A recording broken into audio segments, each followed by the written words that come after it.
Amara Laurent rolled her suitcase through the security gate, the steady rhythm of her high heels echoing across the marble floor. Her navy blue suit hugged her figure perfectly and her hair was swept into an elegant bun. She looked exactly like what she had worked for years to become, a successful, confident CEO, every bit deserving of what she had paid for. The flight to Lisbon wasn't just a vacation. It was a reward. After pouring herself into the company's biggest project for 6 months straight, Amara allowed herself a first-class ticket, not to show off, but to rest. As she stepped into the VIP cabin, a soft smile played on her lips. Seat 2A, a spacious window seat, wrapped in quiet, was waiting for her.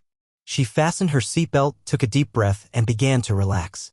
But not 2 minutes later, a polite voice broke the calm. "Excuse me, ma'am."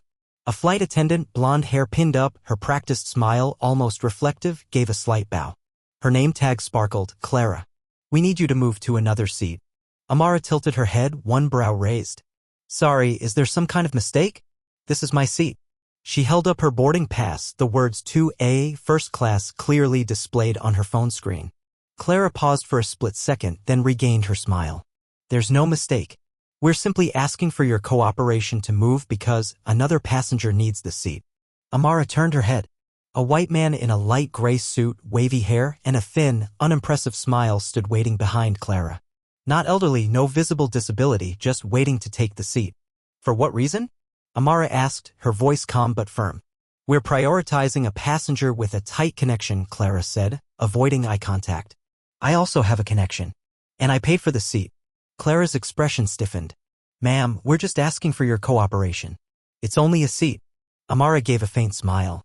"No, it's not just a seat. It's a right I paid for. If there's a valid reason, I'll move. Otherwise, I'm staying." The atmosphere in the cabin grew tense. A few passengers began to turn their heads. The man, Edward Callahan, interjected.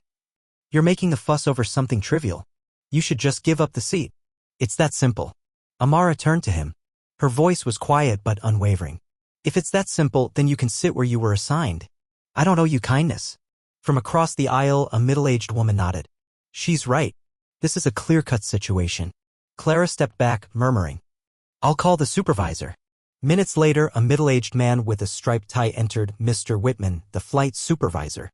"Miss Laurent, I'm Whitman. We'd like to resolve this peacefully. Please consider moving." "There's no misunderstanding here," Amara replied. "I've made myself clear. If there's a valid reason, I'll cooperate. If not, please leave me be." Whitman's tone tightened. "If you refuse, we'll be forced to call airport security." "Even better," Amara said, eyes steady. "I'll wait for them. And I want this entire incident recorded." Amara remained seated in 2A. Her back was straight, eyes fixed ahead, but the atmosphere had completely shifted. Gone was the quiet luxury of first class. Now, the silence carried the weight of tension and scrutiny. A young black woman, impeccably dressed, was refusing to vacate a seat she had paid for. It wasn't a scene. There was no yelling, no aggression, only a calm, unshakable composure that left everyone unsure of what to do next. Whispers began rippling through the rows behind her. "What's going on? She must have misunderstood." "No, I heard her. She was perfectly clear." Clara, the lead flight attendant, returned, this time with a man in a Navy uniform, a radio on his shoulder, and a badge that read Airport Security. His expression was calm, measured, unhurried, like someone who had handled hundreds of similar incidents, though this one was far from typical. He stepped in front of Amara and gave a slight nod. "Good afternoon, ma'am. I'm the on-duty security officer for this flight. I was informed that a passenger is refusing crew instructions. May I hear your side of the situation?" Amara didn't flinch. She took out her phone, pulled up her boarding pass, and held it up. "My name is Amara Laurent. I purchased a first-class ticket, seat 2A. I was asked to vacate my seat for another passenger with no justification beyond it would be more convenient for him. I refused because there is no valid reason for that request." The officer nodded and turned to Clara. He asked plainly, "Is there any safety issue, emergency situation, or internal policy that requires a seat reassignment?" Clara hesitated. For the first time, her polished smile showed cracks. "No, there's no safety reason," she said softly. "We just thought the other passenger had a tight connection and it would be more convenient if he sat here." "And Miss Laurent also has a connecting flight after arrival?" the officer asked. "I do," Amara confirmed. "That's why I upgraded to first class." The officer nodded once more. "In that case, she has every right to remain in her seat. I see no grounds for intervention." A wave of silence broke, punctuated by quiet sighs of relief from a few passengers. There were nods of agreement. Some murmurs of annoyance, not at her, but at the wasted time. Clara stepped back. Mr. Whitman reappeared, his expression tight. The officer turned to him. She's violated no rule. I'll leave it to the crew to proceed, but I have no authority to ask her to move. Amara stayed still. She looked at Clara, then at Whitman, and finally at Edward Callahan, the white man who had stood nearby the entire time with a look of resentment, never once offering an apology or attempting a conversation. Her voice was low, but each word cut clean. I won't forget this. Not because of the seat, but because of how you assumed I didn't belong here, even though I paid like everyone else. Callahan scoffed and turned away, walking toward the back of the plane. Clara dipped her head slightly, saying nothing. Whitman took a deep breath, then turned and left. A middle-aged woman in the same cabin gently touched Amara's shoulder as the tension began to settle. You did the right thing, she said. Thank you for not staying silent like so many of us often do. Amara nodded but didn't smile. Her heart was still pounding, though her face betrayed nothing. She had won at least for now on this plane. When the flight landed in Lisbon, Amara gathered her things and stepped off the plane with the same calm poise she had boarded with. But inside, she knew the nature of this trip had changed completely. It was no longer a reward. It had become a turning point. At the arrivals terminal, after collecting her luggage, Amara didn't rush to the hotel. She found a quiet spot near a tall window where the evening light spilled gently across the stone floor. She sat down, pulled out her phone, opened her notes app, and began typing. No anger. No outrage. Just clarity and resolve in every sentence. My name is Amara Laurent. I'm the CEO of a tech company based in Paris. Today, I was asked to give up the first-class seat I paid for, not for safety, not due to airline policy, not due to error. Simply because I was the more convenient one to displace. The man given priority? A healthy white man, silent, and treated as if his entitlement was unquestionable. I didn't move. I didn't yield.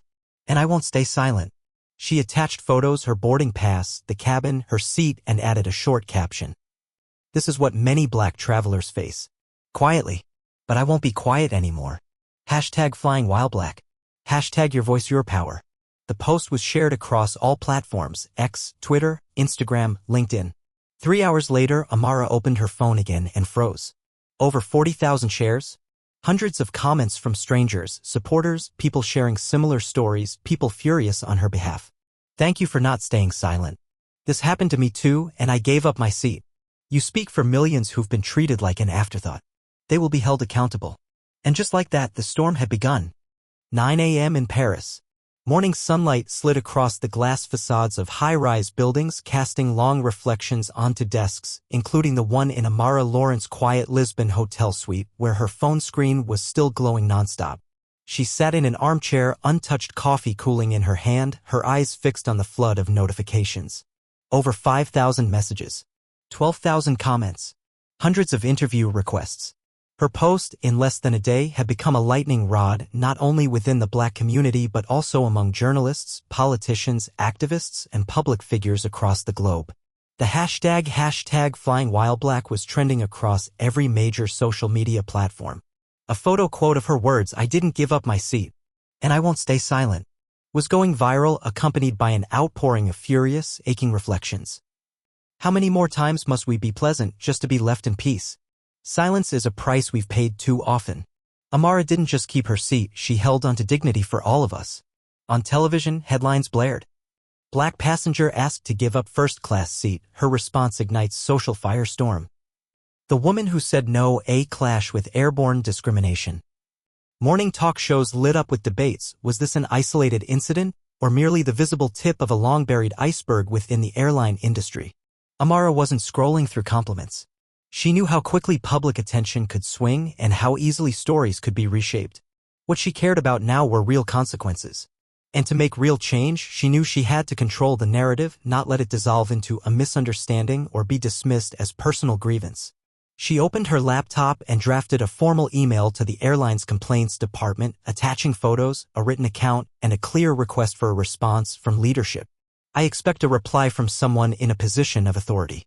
And I want a clear answer. Does your company have any policy that allows staff to ask a paying passenger to give up their seat simply because someone else is more convenient to accommodate? She signed, hit send, and exhaled slowly.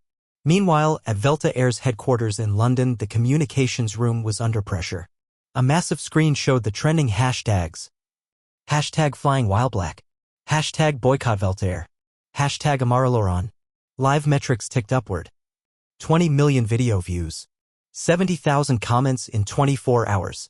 Over 100,000 users calling for a boycott. The head of communications slammed a folder onto the table. This can't be brushed off as a procedural error. So what do we say?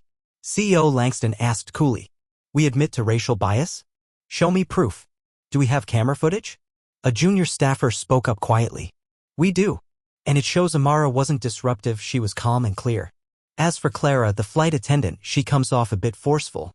And Edward Callahan, the other passenger, never asked for a seat change. He was prompted. The room went still. Langston hissed through his teeth. If this was unconscious bias at work, then we're sitting on a bomb.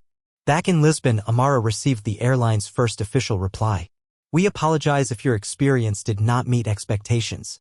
We are conducting an internal investigation and will respond in due course. No sender name.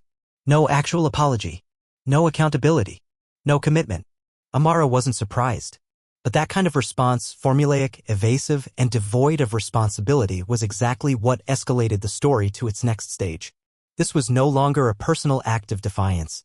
It was a warning bell. She screenshot the email and posted again. If you've ever wondered why these things keep happening, this is why. Anonymous, non-committal, consequence-free apologies. I don't need comfort. I need action. Hours later, celebrities and civil rights organizations voiced support. Investigative journalists began digging.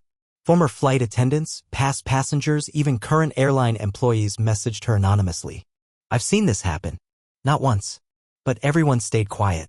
They keep a flexible priority list, and people of color are rarely on it. Complaints have been made before. They're always buried before they go public. Amara responded to each message with care. She didn't want the story to dissolve into misplaced outrage, she wanted it to lead to change. By evening, the airline was forced to hold a press conference. CEO Langston appeared before the media, his face taut.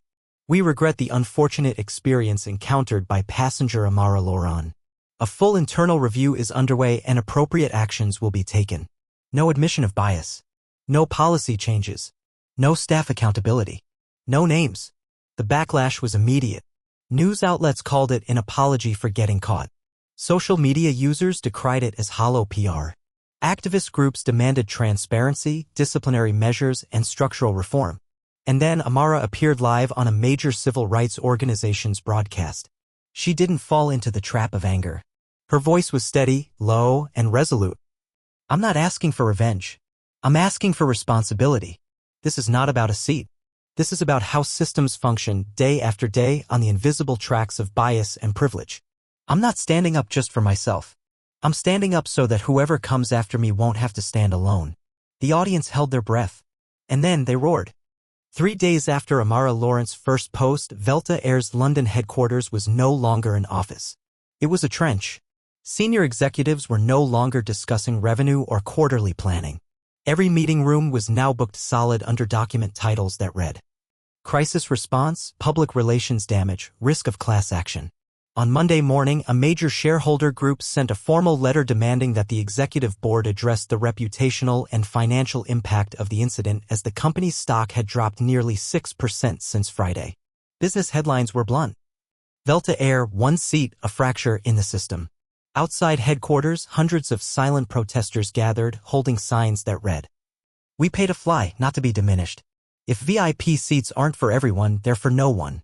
Meanwhile, in New York, a coalition of civil rights attorneys held a press conference. They announced the launch of a legal initiative collecting testimonies from passengers who had experienced discrimination on major airlines, with Velta Air topping the list for unaddressed internal complaints over the past 3 years. Amara didn't attend the protests. She didn't need to stand outside to apply pressure. She worked quietly from a modest Airbnb in Lisbon where sunlight streamed across her desk next to her laptop, phone, and handwritten notebook. Her phone still buzzed constantly, but now she responded selectively. To serious journalists. To advocacy groups with a track record of integrity. And most of all, to fellow passengers, people who had gone through similar experiences but had never been believed. One elderly woman messaged, I was forced to leave business class for seat reallocation. No one explained. I stayed silent. I just wanted to get home. A young black student wrote. They asked to check my ticket 3 times. The white passenger next to me? Not once. Amara archived every story, every screenshot, every email.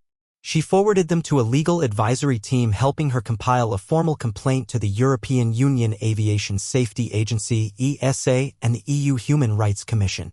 On day 4, Velta Air did what had become inevitable. They held a global press conference. CEO Langston stepped up in a gray suit, his face tired but still attempting control. This time, the statement was longer. More detailed. We offer our deepest apologies for the unacceptable experience passenger Amara Laurent endured. We acknowledge that this incident reflects not only an individual failure but a systemic one, a lack of proper training in equity and passenger rights. We have suspended flight attendant Clara Jensen and the flight supervisor pending further investigation. Additionally, we are launching a comprehensive reform program focused on staff training, conflict resolution protocols, and bias mitigation practices. The announcement caused a stir. Some called it a necessary first step, but many, including Amara, knew it wasn't enough. There was still no specific accountability, no independent oversight, no restitution for past victims. Instead of issuing an immediate reaction, Amara posted a short video. No music, no editing, just her, in a simple shirt, speaking to the camera. This isn't just about me. It's about every passenger who's been deemed flexible, asked to step aside so someone else could be prioritized. I reject the idea that discrimination can hide behind the name of operations. And I refuse to let an empty apology be the final word. We need an independent oversight body to monitor discrimination in aviation. We need transparent policies on seat changes and in-flight conflict resolution. And we need mandatory training not just for crew but for supervisors, managers, and executives. This is not a social media storm. This is a wake-up call. She ended the video with the announcement of a new campaign. Your Voice, Your Power, an online platform where passengers can submit complaints, access legal resources, and connect with consumer rights organizations. That same day, other airlines, including Air Nordic, SolarisJet, and Air Europa, released statements. A commitment to never reassign seats unless for clear safety reasons. Public access to their passenger complaint resolution procedures. Mandatory bias awareness training programs. And inside the aviation industry, urgent internal memos began circulating. Learn from Velta. Don't be the next cautionary tale. The Senior Human Resources Office of Velta Air was located on the 14th floor of a glass tower in South London. Cold white walls, harsh fluorescent lighting, and rows of neatly aligned desks made it resemble every other major corporate space, clean, orderly, and devoid of feeling. Inside a closed meeting room, 2 people sat across from each other. One was the regional HR director, the other, Clara Jensen. Clara, wearing a slightly wrinkled shirt, no longer held the calm, professional composure she usually maintained. She had been suspended 3 days earlier, and this was her first internal hearing. In front of her lay a thick file, page after page of passenger complaints about her from the past 2 years. None of them had ever been properly addressed. The reasons? Insufficient evidence. Difficult to verify. Lack of witnesses. Each time, HR had closed the file. But this time was different. This time, every eye was watching. Are you aware that your behavior toward passenger Amara Laurent has been evaluated as discriminatory? The HR director asked, voice flat and emotionless. Clara swallowed hard. I was only following instructions. The supervisor told me to ask her to give up the seat. I didn't think it was discrimination. But you knew who the other person was, didn't you? Did he request a seat change? Clara remained silent. No, he didn't, the HR director nodded slightly. The flight records state it clearly. Passenger Callahan was suggested to change seats by the flight attendant. That is you. Clara lowered her head. And your words to Ms. Laurent? It's just a seat? We asked for your cooperation? That tone, that imposition, this wasn't the first time. A small screen lit up. Internal footage from the flight played back. There was no shouting. Just the coldness of someone issuing an order and the calm resolve of someone refusing to give up what she had paid for. Meanwhile, in another room, Mr. Whitman, the flight supervisor from that day, sat with his hands clasped on the table. His face was rigid. By now he knew there was no way out. An internal attorney read aloud a list of past complaints naming him for biased conflict resolution. For times in 3 years. Always ruled inconclusive. Always forgotten. You once asked a black female passenger to leave business class citing safety protocol. There was a flight report, testimony from the crew, and you denied all of it. I didn't discriminate, Whitman replied tersely. I acted for operations. If she escalated the issue, I had to control the situation. The lawyer said nothing. Just took notes. It was too late for defense. Behind the scenes, a special investigation panel temporarily established by Velta Air was finalizing a report. It wasn't just about Amara's case. It was about the system that had silently protected biased behavior for years, files discarded, evidence overlooked, passengers blamed for being uncooperative. An anonymous flight crew member testified, "We knew Clara acted differently toward passengers of color. But who dared speak up? Everyone was afraid of getting reassigned to worse flight routes." A former supervisor who resigned last year sent a handwritten letter to the panel. I saw a black male passenger removed from a flight without a clear reason. They claimed noncompliance.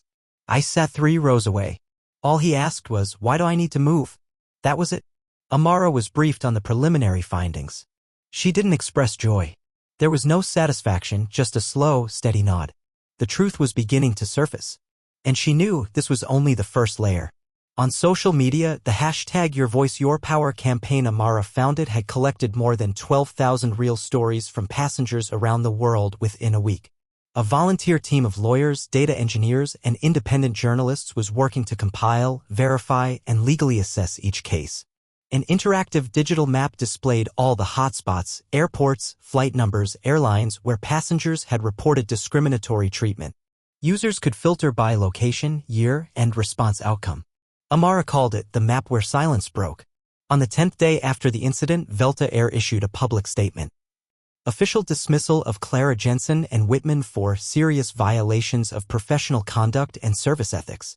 Publication of the full investigative report signed by an independent review board. Launch of a global mandatory training program on unconscious bias and racial equity for all 54,000 employees. Establishment of an external oversight committee led by 3 prominent human rights organizations. Commitment to a legal support fund for passengers who experienced discrimination on their flights in the past 5 years. In a special live interview, the host asked Amara, "Are you satisfied with the outcome so far?" She sat upright, eyes locked on the camera. No anger, no emotion, just the calm determination of someone who knew exactly what she was doing. "No," Amara said, "I'm not satisfied, because the truth is no one should have to go through what I went through.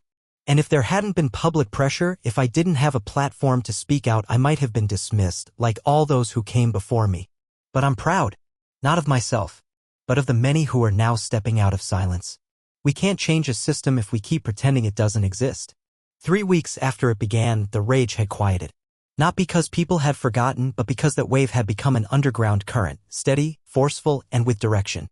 At the headquarters of the European Air Transport Authority, ETA, an emergency meeting was held with representatives from 11 major airlines and passenger rights groups. At the center of the table, under white lights, sat a 142-page document titled, "Proposal for an EU Anti-Discrimination Code in Aviation." Amara Laurent wasn't there. But everyone knew, without her, that document wouldn't exist. In Paris, Amara sat in a small conference room at the temporary office of her newly founded organization, Your Voice, Your Power Foundation. She was no longer acting alone. She now had a team of legal experts, data scientists, journalists, and policy advocates, all volunteers, all once silent. Together, they weren't just building a campaign, they were building sustainable infrastructure to fight injustice in service industries. On the screen before them was a digital map showing airports with the highest bias risk scores based on data from the past 3 weeks. Next to it was a metrics dashboard, number of complaints by airline, by route, rejection rates, and transparency scores per carrier. "We need to publish the first report by the end of the month," said a tech team member, "and include a required standards list airlines must follow to be labeled safe for all." Amara nodded. "Don't let it become just a badge. Anyone who violates the standard loses it immediately. We're not building reputation, we're building trust." Meanwhile, at Velta Air HQ, the training department was running its first pilot course. Unconscious bias and passenger rights, mandatory training. Gone were the scripted slides. Now, real-life simulations, in-flight scenarios, seat disputes, passenger reactions. In one corner, a trainer read dialogue from Amara's case. A young flight attendant whispered, "Was this a true story?" The trainer nodded. "And it changed our industry. Forever." In week 4, Delta Air signed a memorandum of cooperation with Your Voice, Your Power, allowing for independent oversight, transparent feedback, and public accountability.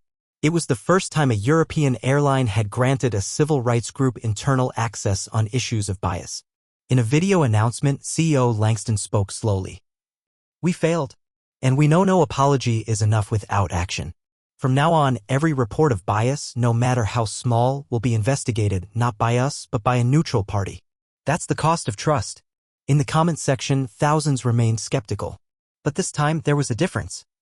There were now channels for monitoring, demanding, and enforcing accountability. No more promises without follow-through.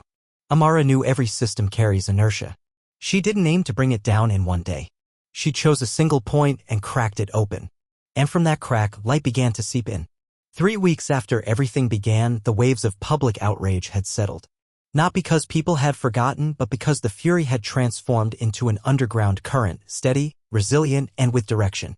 At the headquarters of the European Air Transport Authority, ETA, an emergency meeting was convened with representatives from 11 major airlines and various passenger rights groups.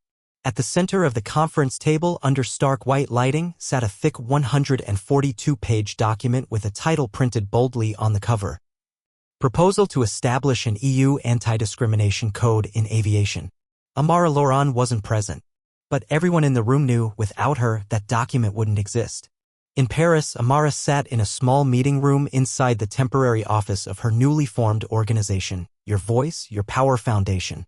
She was no longer working alone. Now, she had a team of legal experts, data engineers, journalists, and policy advocates, all volunteers, all once silent. Together, they were building not just a movement, but a sustainable structure to fight injustice across the service industry. On the screen in front of them, a digital map displayed airports with the highest discrimination risk based on data collected over the past 3 weeks. Next to it was a dashboard, number of reported incidents per airline, per route, complaint rejection rates, and transparency scores for each carrier. "We need to release the first report by the end of the month," said a member of the tech team. "And it should include a mandatory standards checklist airlines must adopt if they want to earn the Safe for All label." Amara nodded. "Let's not make it just a symbolic label. If anyone violates it, the badge is revoked immediately. We're not building reputation, we're building trust." Meanwhile, at Delta Air headquarters, the training department was running a trial session of their new course. Unconscious bias and passenger rights, mandatory training. The old scripted slides were gone. Now it was practical simulations, in-flight scenarios, seat disputes, real-time passenger reactions. In one corner, a trainer read dialogue taken directly from Amara's case. A young flight attendant whispered, "Was this a real story?" The trainer nodded. "And it changed our industry. Forever." In the 4th week, Delta Air signed a memorandum of cooperation with Your Voice, Your Power, enabling independent oversight and creating a transparent, external feedback channel. This was the first time a European airline allowed a civil rights organization to monitor its internal bias procedures. In a public video statement, CEO Langston spoke slowly. "We failed. And we know no apology is enough without action.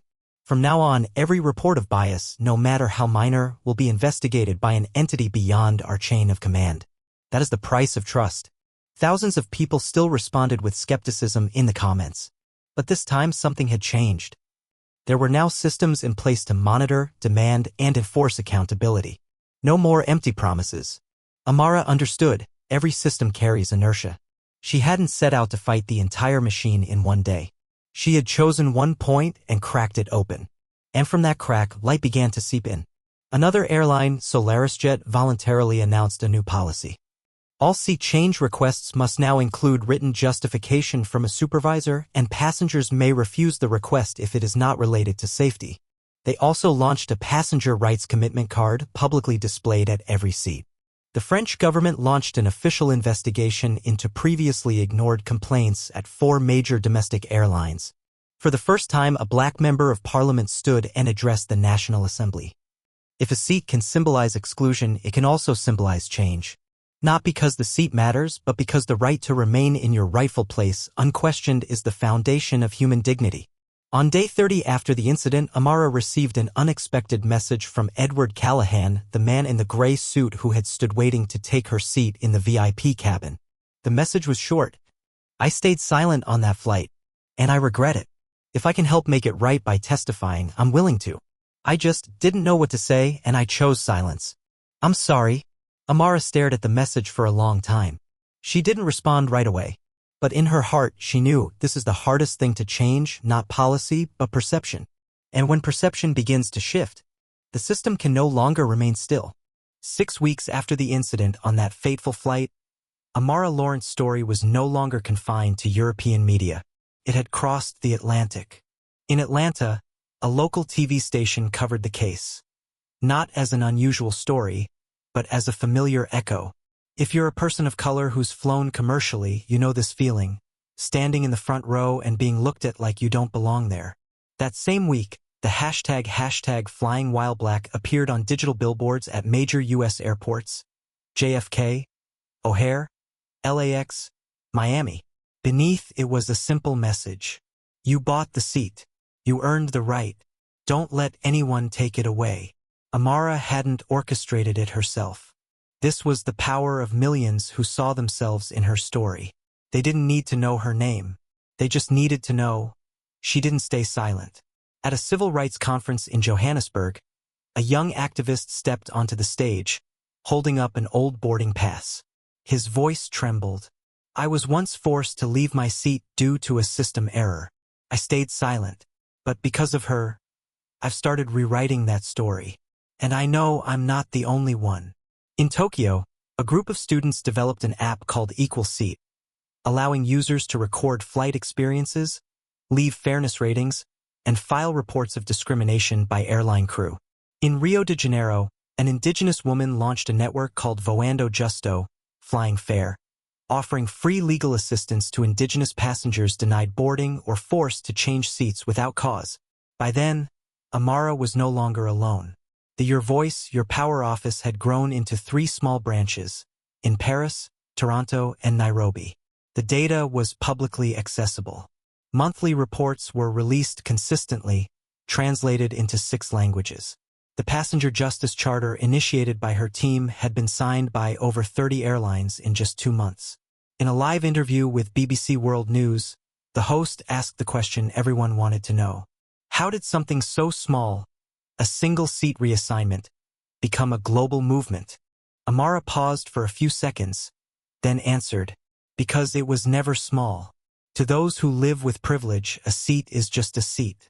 But to those who've been pushed out of their rightful place, literally and figuratively, it's the final line. When you stand up for something that seems small, you're standing up for your dignity. The new challenge wasn't resistance, it was expectation. International organizations began asking Amara to advise other sectors: hotels, high-speed rail, even hospitals.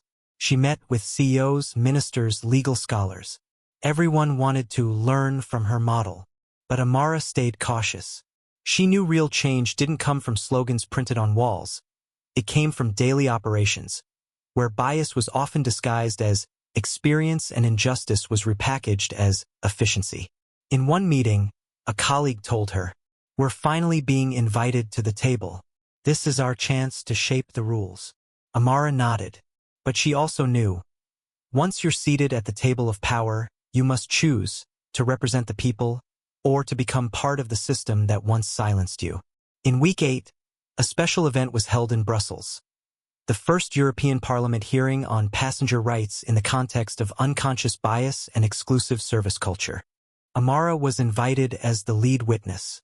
In a solemn chamber, she stepped forward, no notes, no prepared speech. Only her voice, steady and deliberate. I'm here not just as someone who was asked to change seats. I'm here on behalf of thousands who've shared their stories with me. People who were never allowed to sit where they rightfully belonged. They don't need apologies. They need the right to exist without being verified. They need equality that doesn't need explaining. And they need to know that if something happens, they'll be believed, not doubted by default. Passenger rights are not just about getting from A to B. They're about the right to be seen as human, regardless of who you are, what you wear, or where you sit. Outside the building, a massive banner had been hung. Every seat counts. Every voice matters. Chapter 7 didn't end with a triumphant victory. It ended with the quiet force of a wave that had moved far beyond the person who first set it in motion. Amara Laurent never set out to start a movement. She simply refused to give up her seat. But sometimes, staying seated when everything and everyone tells you to step aside is what changes the world. 3 months after the flight, Amara Laurent sat alone in a small room on the top floor of a boutique hotel in Geneva. Outside the window, Lake Leman quietly reflected the setting sun. Sailboats drifted gently, as if the world had slowed down. Peaceful, undisturbed, with no one being asked to give up their seat. But inside her, everything was far from still. On the desk in front of her lay a tight schedule. A meeting with the United Nations Human Rights Council, a partnership signing with 2 Middle Eastern airlines, and a keynote invitation from the Global Women in Leadership Summit in Singapore. She stared at the schedule but didn't touch it. Each line represented an honor that anyone in social advocacy would dream of. But Amara was beginning to realize success came with a very real cost. It slowly took away the private pieces of herself she never thought she'd miss. She could no longer have lunch without being recognized. She could no longer write a personal thought without it being dissected. Every time she posted, even just a photo of a flower at a cafe, she received comments like, "Where's this month's report? You're vacationing while we're still being mistreated? Are you a celebrity now? Or still an activist?" And sometimes, these comments didn't come from critics. They came from the very people who once called her a hero. At the New Year Voice, Your Power headquarters in Toronto, the executive board meeting was in full swing. But when Amara joined via Zoom, her face clearly showed signs of strain. One member spoke up, "We need to clarify your role. A lot of organizations are asking, is Amara the founder, or is she the campaign?" She blinked. "What do you mean? I mean, are you still an individual? Or have you become an untouchable symbol? And if that symbol ever gets tired, or loses control, what happens to the movement?" There was no malice. Just an honest question from a teammate. Amara said nothing. That night, she couldn't sleep. She rewatched old videos, the first post she made about the flight. Back then, all she thought was, "I can't stay silent." She never imagined that 3 months later, she'd be compared to Rosa Parks. She never imagined that every personal decision, even changing her hairstyle, would become public debate. Her phone buzzed. A message from her mother. "Sweetheart, I know you're doing what's right, but you don't have to save the whole world in one lifetime. Remember to eat something warm." Amara let out a quiet laugh. For the first time in weeks, she felt just a little lighter. The next day, at a private event in Geneva, Amara was invited to speak at a closed-door conference attended by global leaders in transport, hospitality, and service industries. She stepped up to the podium with composed grace, but her eyes looked a little darker than usual. When asked, "How does one individual stay steady through a movement this long and hard?" she answered without hesitation, "You don't. And that's the truth we need to admit sooner. I'm not a role model. I'm not perfect. I've wanted to disappear for a few days. I've thought about deleting every account. I felt lost even in the very movement I started. And I think that needs to be said out loud." The room fell silent. If we build a movement around one person, then when that person falls, the whole movement collapses. But if we build it around a community, then each of us is just a part, important but not everything. I'm not the center. I was just the first person to stand up in that airplane cabin. The next one could be you. After her speech, a young woman approached her backstage. Her eyes glistened with tears. "I never thought someone like you would admit you ever wanted to give up." Hearing that, "It makes me feel like maybe I can keep going too." Amara smiled. In that moment, she wasn't a founder or a witness or a spokesperson. She was just a tired person trying to do the right thing, and that, in itself, was enough to inspire. 1 year later, Charles de Gaulle International Airport, Paris. Amara Laurent stood at the departure gate like any other passenger. No cameras, no reporters, no one recognized her. She carried a gray suitcase, wore sunglasses, and a light fleece coat. A year ago, just her presence here would have caused murmurs, photos, whispers. Today she was anonymous. And that was exactly what she wanted most. On a large screen above, an advertisement played, "Welcome to a fair journey, because every passenger deserves it." Below the line was the logo of the Safe Skies Initiative, the Equal Flight Corridor, ratified by the European Airline Union 6 months ago.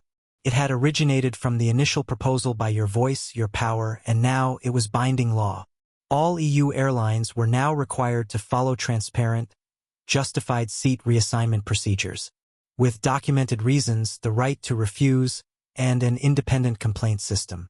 An interagency database on discrimination reports had been integrated with service quality regulators. Not every flight was perfect, but no one was moved for convenience anymore. No one's objection was ignored.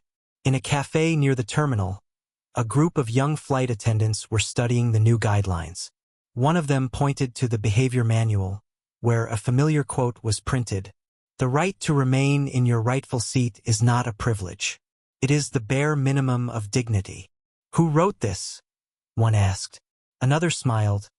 "She did, Amara Laurent, the woman who wouldn't give up her seat last year." In the world of law and policy, her name appeared modestly in the footnotes of regulatory documents. Based on precedents set by Laurent versus Velta Air, March of last year. In Harvard Business School's ethics curriculum, her story was included in a case study titled, "Breaking the Silence of Systems." In a recruitment campaign by several African airlines, a short reenactment of the incident played, ending with the question, "If you were Amara, would you stand up, or would you stay, rightfully where you belong?" And Amara? She no longer ran the organization. 3 months ago, she handed the executive director role to a younger colleague. She said, "I started it, but I don't need to be the center of it." She stepped back to work as an independent advisor, helping other industries build fairer systems. In banking, healthcare, hospitality. No more stages, no more speeches. She chose to write. Quietly, deeply, steadily. Her first book, rightfully seated, A Story of Resistance, became a bestseller in its first month. But she rarely mentioned sales. What moved her most was a handwritten letter from a 14-year-old girl.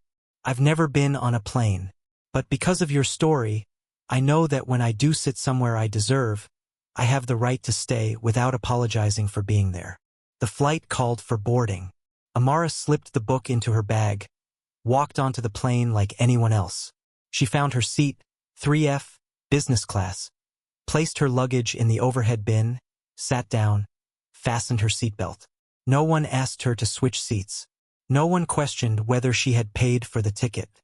No one looked at her like she didn't belong. She was just a passenger, a person flying in her rightful place. No more, no less. And that, in the end, was the greatest victory.